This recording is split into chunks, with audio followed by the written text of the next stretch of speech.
মা মা শব্দটা পৃথিবীর হচ্ছে অনেক মধুর।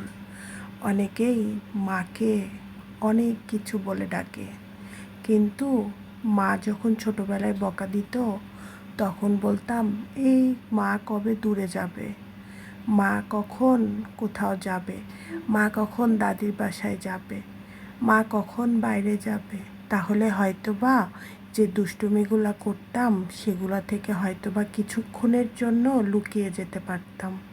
কিন্তু একটা বয়সের সময় মা অনেক দূরে চলে যায়, যেই দূরে মাকে আর চাইলেও কাছে আনা যায় না। মাকে বিদায় দিয়ে চলে আসতে হয় পরের ঘরে, আর এই পরের ঘর থেকে আর মাকে দেখার জন্য জানটা কেমন করে। কে কে মাকে মিস করেন? এমন কি কেউ আছে যে মাকে মিস না করে থাকা যায়? সারাদিনে মায়ের সাথে দুইবার না কথা বলে কেউ কি কারো দিন পার করে? নাকি মাকে ভুলে তার দিনের পর দিন কেটে যায়?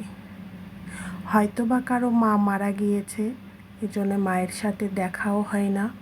কিন্তু এখন বুঝতে পারি, নিজে মা হয়েছি যখন, তখন ঠিক বুঝতে পারি মায়ের জ্বালাটা কতটুকু।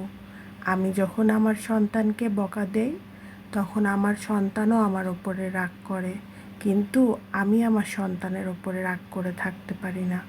মা ঠিক এমনই, মনের ভিতর কেন যেন গভীর দুঃখ থাকলেও মাকে মাই মনে হয়, অন্যকে কখনো মা মনে হয় না। মায়ের বৈশিষ্ট্য কেউ কখনো কারো সাথে তুলনাও করতে পারে না।